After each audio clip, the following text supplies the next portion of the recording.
Nirani sugars company ಗುತ್ತಿಗೆ ಪಡೆದಿರುವ ಪಾಂಡವಪುರ ಸಹಕಾರ ಸಕ್ಕರೆ ಕಾರ್ಖಾನೆಯಿಂದ ಪಿಎಸ್ಎಸ್ಗೆ ಕೆಲಸದಿಂದ ಬಿಡುಗಡೆಗೊಳಿಸಿರುವುದನ್ನು ಖಂಡಿಸಿ ಕಳೆದ 25 ದಿನಗಳಿಂದ ಹಗಲು ರಾತ್ರಿ ಪ್ರತಿಭಟನೆ ನಡೆಸುತ್ತಿದ್ದ ಕಾರ್ಮಿಕರು ಗುರುವಾರ ಕಾರ್ಖಾನೆ ನೌಕರರು ಹಾಗೂ ಅಧಿಕಾರಿಗಳನ್ನು ಹೊರಹಾಕಿ ಪ್ರತಿಭಟಿಸಿದರು. ಕಳೆದ ವಾರವಷ್ಟೇ ಕಾರ್ಮಿಕರೋರ್ವ ಕಾರ್ಖಾನೆಯ 200 ಅಡಿ ಎತ್ತರ ಚಿಮಣಿ ಏರಿ ಕುಳಿತು ಪ್ರತಿಭಟನೆ ನಡೆಸಿದರು. ಆ ವೇಳೆ 3 ದಿನದೊಳಗೆ ಡಿಸಿ ಸಮಕ್ಷಮದಲ್ಲಿ ಸಮಸ್ಯೆ ಬಗೆಹರಿಸುವುದಾಗಿ ಕಾರ್ಖಾನೆ ಪ್ರಭಾರ ಎಂಡಿ ನಾಗಭೂಷಣ್ ಭರವಸೆ ನೀಡಿದ್ದರು. ಆದರೆ 10 ದಿನಗಳು ಕಳೆದರೂ ಯಾವುದೇ ಕ್ರಮ ಕೈಗೊಳ್ಳದ ಕಾರಣ ರೊಚ್ಚಿಗೆದ್ದ ಪ್ರತಿಭಟನಾ ನಿರತ ಕಾರ್ಮಿಕರು ಇಂದು ಅಧಿಕಾರಿಗಳು ಹಾಗೂ ನೌಕರರನ್ನು ಹೊರಹಾಕಿ ಪ್ರತಿಭಟಿಸಿ ಕಾರ್ಖಾನೆ ಆಡಳಿತ ಮಂಡಳಿ ವಿರುದ್ಧ ಆಕ್ರೋಶ ವ್ಯಕ್ತಪಡಿಸಿದರು. ಈ ವೇಳೆ ಸ್ಥಳಕ್ಕೆ ಭೇಟಿ ನೀಡಿದ ಶಾಸಕ ದರ್ಶನ್ ಪುಟ್ಟಣ್ಣಯ್ಯ ಅವರು ಕಾರ್ಖಾನೆ ಅಧಿಕಾರಿಗಳನ್ನು ತೀವ್ರ ತರಾಟೆಗೆ ತೆಗೆದುಕೊಂಡರು. ಈ ವೇಳೆ ಕಾರ್ಖಾನೆ ಜನರಲ್ ಮ್ಯಾನೇಜರ್ ಸಂಜೀವ್ ಕುಮಾರ್ ಕೆಲಸಕ್ಕೆ ತೆಗೆದುಕೊಳ್ಳಲಾಗದು, ಬೇಕಿದ್ದರೆ ಕಾರ್ಖಾನೆ ಬಿಟ್ಟು ಹೋಗುತ್ತೇವೆ ಎಂದು ಹೇಳಿ ಸ್ಥಳದಿಂದ ಕಾಲ್ಕಿತ್ತರು.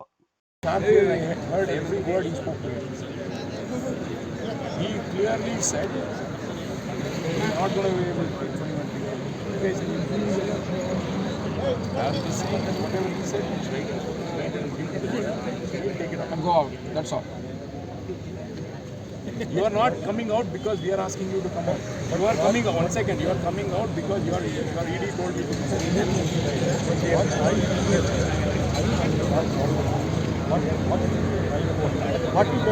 We are not telling that you are wrong. We are just telling you that whatever he has said, we just gave it in writing. That's all. Yes, sir. What was the discussion between you and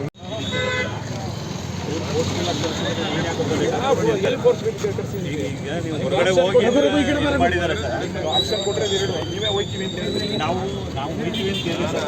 option ಕೊಟ್ಟಿದ್ದಾರೆ ನೀವು ಅದಾಗಲ್ಲ ಅಂದರೆ ನೀವು ನಡೀರಿ ಆಚೆ ಅಂತ ಹೇಳಿದ್ರಿ. ಅಲ್ಲ ಆ ವಿಚಾರನೇ ಸರ್ ನೀವು ಹೇಳಿ ಸಂಗಮೇಶ್ ಮಾತಾಡಿ ಪೂರ್ತಿ ನನಗೆ ಕೇಳಿಸ್ತು. ನೀವು ಅವ್ರು ಕೊಡ್ತೀನಿ ಕೊಡಲ ಅಂತ ಕೇಳಿದಾಗಲೂ ಬೇಡ ಅಂತಲೇ ಹೇಳಿದ್ರು. ಫೋನ್ ಕೊಡ್ತೀನಿ ನನಗೂ ಕೇಳಿಸ್ತಲ್ಲ. ಹೌದು ಸರ್. ಅದು ಇದ್ದಾನೆ. ಆಮೇಲೆ ನೀವು ಏನು ಹೇಳಿದ್ರಿ, ಆಯಿತು ಹೋಗಪ್ಪ ಈಚೆ ಅಂತ ನೀವು ವಾಲಂಟ್ರಿಯಾಗಿ ಈಚೆ ಬರ್ತಾ ಇದ್ದೀರಾ. ಅವ್ರು ಫುಲ್ಲಾಗಿ ಅಷ್ಟೇ ನೀವು ಬಂದಿದ್ದೀರಾ.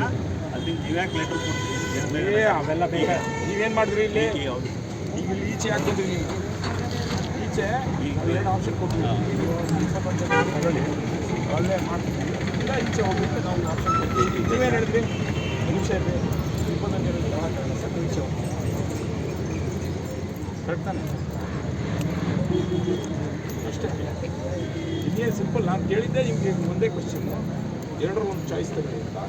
21 ಜನ ತಗೊಳ್ಳಲ್ಲ ಅಂತ ಹೇಳ್ತಾ ಇಲ್ಲ ಸರ್. MRL ರೋಲ್ಗೆ ತಗೋತೀವಿ ಅಂತ ವಿಚಾರನ ಹೇಳ್ತಾನೆ ಬಂದಿದ್ದೀವಿ. ಈಗ ಅದನ್ನು ಒಪ್ಕೊಳ್ಳಿಲ್ಲ ಅಂತಂದಾಗ ನಾವು ಏನು ಮಾಡೋದು? ಅಸಹಾಯಕತೆ ಸರ್. ಆಯ್ತು ಬಿಡಿ, ಬೇಡ ಅಸಹಾಯಕತೆ. ಈಗ ಹೊರಗಡೆ ಹೋಗಿ ಅಂತ ಹೇಳಿದ್ರ ಸರ್, ಹೋಗಿ ನೀವು ಲಾಕೌಟ್ ಮಾಡಿ ಅಂತ ಹೇಳೋದವರು ಲಾಕೌಟ್ ಮಾಡಿ ಅಂತ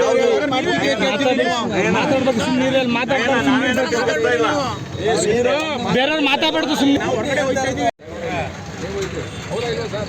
ಹೇಳಿದ್ರಲ್ವಾ ಅವ್ರು ಯಾರಿಗೆ ಫೋನ್ ಮಾಡಿದ್ರು? CGM ಮಾಡಿದ್ರೆ ಅಥವಾ ನಮ್ಮ ಶಾಸಕರು ಮಾಡಿದ್ರು? ಅಲ್ಲ, ನಾನು ಪುನಃ ಮಾಡಿದೆ. ಫೋನ್ ಆಗ್ತಿಲ್ಲ. ಅವ್ರು ಮಾಡೋದು ಏನಂತ ತಿಳ್ಕೊಂಡಿದ್ದಾರೆ ಸರ್? ಒಬ್ಬರು ಜನಪ್ರತಿನಿಧಿ ಸರ್ ಈ ಭಾಗಕ್ಕೆ ಅವರು. ಆಮೇಲೆ ನಾವು ಯಾರನ್ನು ಕೂಡ ನಿಮ್ದು ಹೊರಗಡೆ ಹೋಗಿ ಅಂತ ಹೇಳಿಲ್ಲ. ನೀವೇನೆ ಅವ್ರನ್ನ ತಗೊಳ್ಳಲ್ಲ ಅಂತ ಹೋಗ್ತೀವಿ ಇಲ್ಲ, ನೀವು ಒತ್ತಾಯ ಮಾಡಿದ್ರೆ ನಾವು ಹೊರಗಡೆ ಹೋಗ್ತೀವಿ ಅಂತಂದ್ರಿ. ಹಾಗಾಗಿ ಆಯ್ತು ಹೋಗಿ ಬನ್ನಿ ಅಂತ ಹೇಳಿದ್ವಿ. ನಾವು ನೀವು ಹೊರಗಡೆ ಹೋಗ್ತಾ ಇದ್ದೀರಾ, ನಿಮ್ಮದೇ ಆಪ್ಷನ್, ನಿಮ್ಮದೇ ಹೇಳಿದ್ದು, ನಿಮ್ಮ ಮಾಲೀಕರೇ ಹೇಳಿದ್ದು. ಆ ಪ್ರಕಾರವಾಗಿ ನಾವು ಹೋಗ್ತಾ ಇದ್ದೀವಿ ಅಂತ ಹೇಳಿ ಒಂದು MD ಅವ್ರಿಗೆ ಒಂದು 20 ಕೊಟ್ಬಿಟ್ಟು ಹೋಗಿ ಸರ್. ಇಂಗ್ಲೀಷ್ ಎಲ್ಲ ಬರೀರಿ ಸರ್ ನೀವು. ಬರೀರಿ ಮುಗಿರಿ. Whatever you have said no sir, you write it in English. Two option. ಮನುಷ್ಯ spoke to our MP.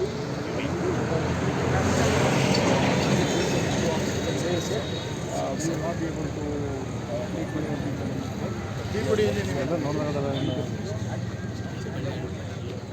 He said the same thing. And he want that in writing, that's all. Yes.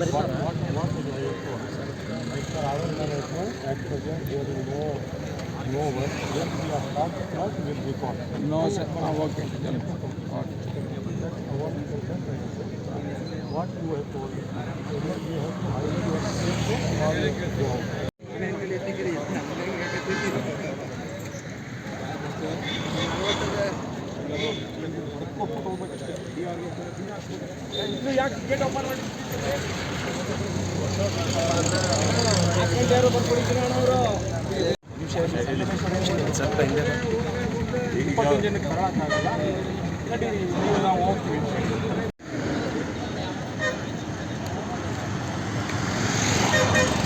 ಇವತ್ತು ಇಲ್ಲಿ ನಿಮಗೆ ಗೊತ್ತಿರೋಂಗೆ ಸುಮಾರು ದಿನದಿಂದ ಇಲ್ಲಿ 21 ಜನ ಏನಿದ್ದಾರೆ PSSK employees ಸುಮಾರು ದಿನದಿಂದ ನಡೀತಾ ಇರೋಂಥ ಸಮಸ್ಯೆ ಏನು ನಿನ್ನೆ ಮೊನ್ನೆ ಇದ್ದಲ್ಲ ಅವರೆಲ್ಲ ಕೆಲವು ಏನು 2 ವಾರದೊಮ್ಮೆ ಧರಣಿ ಮಾಡ್ಕೊಂಡು ಇಲ್ಲೇ ಮಲ್ಕೊಂಡು ಇಲ್ಲೇ ಅಡುಗೆ ಮಾಡ್ಕೊಂಡಿದ್ರು ಯಾರು ಎಂಪ್ಲಾಯಿಗಳು.